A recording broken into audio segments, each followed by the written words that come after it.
Thank you, James. Thanks very much for the invitation to speak with all of you today. As James said, my name's Ashton. I'm from TripActions. Oh, and now everyone can hear me. What I want to talk to you about today is the importance of building relationships with your prospects. Dovetails quite nicely into our previous talk.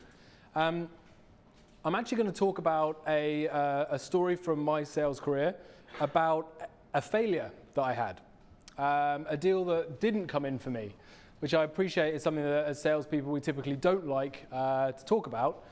But I really want to demonstrate how, off the back of a failure, you can actually work to bring about an eventual success. So during my time at the flight center, I was working to close an opportunity with a large company based in the city. They spent around the region of 15 million on global travel, which was really just outside of what we were set up to do at Flight Center.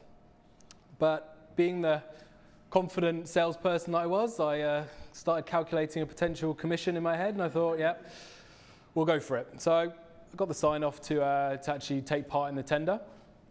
And we did everything right in this tender. We engaged with them early on. We actually helped them build their tender document. We were multi-threaded. We were, showering them with swag and gifts and everything. So we were feeling really, really confident. And as the process went on, we got further down the line. Eventually, we made it into the final three. And at this point, I've spent the commission in my head already. I'm ultra confident that we're going to close this deal. And out of nowhere, got a call from the procurement person who's leading the thing, saying that we hadn't been selected. It was just too much travel for what they thought we could cope with.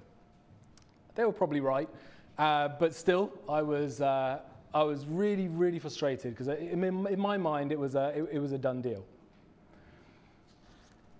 The thing that was positive about the experience, though, despite the failure, was the relationship that I built with the person who was running the tender. It's a girl called Eva. We're still friends to this day. And our relationship built and built and built over the 6 months of this process to a point where I had 2 kids and she sent me some presents for the kids when they were born. She was hospitalized, unfortunately, with an illness, and I sent her, some flowers and cards and things. And we developed a genuine friendship over the course of this process. So how did I do that? It's important, I think we all know it's important to develop strong relationships. I know I'm not reinventing the wheel there, but the important thing is how to do this. And one of the things that I employ is actually a tactic I learned from the aviation world. It's a process called the golden 5 minutes.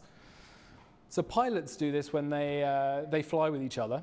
What they do is they'll meet normally in the flight deck, and they'll have 5 minutes to talk about anything other than flying, just to kind of gauge each other's mental state, maybe, abilities, break the tension so they can operate safely. So these golden 5 minutes are really, really important. And the way that we can implement the golden 5 minutes into sales is simply asking normal question, hi, how you doing? We always do, how are you? But rather than just a throwaway, hi, how are you, listen to the answer. You can gain a hell of a lot of information just from that opening interaction. Hi, how you doing? Oh God, I'm so busy at the moment. Great, what are you busy with? Maybe there's an opportunity for us to solve that problem. Or hi, how you doing? Oh, I'm exhausted. I've got 2 kids screaming at home. Okay, well maybe I can help you leverage your time better so you can get home earlier, perhaps. There's plenty of things that we can do, and there's plenty of information that we can get from those opening 5 minutes. It's important, though, that you can't build a relationship purely based on that. There's basics in sales that we have to do as well. Things like being on time, saying what you're going to do and actually following through in the time that you say you're going to do it. Basic sales things, when combined with those golden 5 minutes, can really, really help you generate these warm relationships with your prospects that can be maintained. So back to my failed deal. Obviously, we didn't close this account, but I built up this fantastic relationship. When it came time for me to move on from Flight Centre, I joined a on-demand taxi company called Get. I told Eva, my prospect, that I was thinking about making this move. We went out for a coffee and we're talking about it. Didn't really think too much of it. 2 minutes, oh Christ, that went quick. Off the back of that, when I actually arrived at Get, gave Eva a call. Funny enough, she's organised for the company to go to tender for their taxis.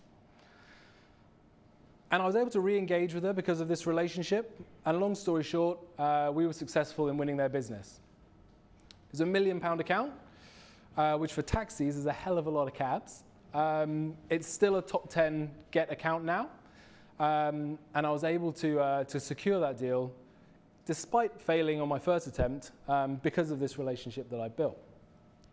And I'm hoping the story will get even better as they're about to go out for their global tender for their travel supplier now. So I'll be knocking at her door again. But a couple of takeaways that I wanted to leave you with really is that building relationships is fantastic from a sales point of view. It helps us close deals. It helps us move deals along the line.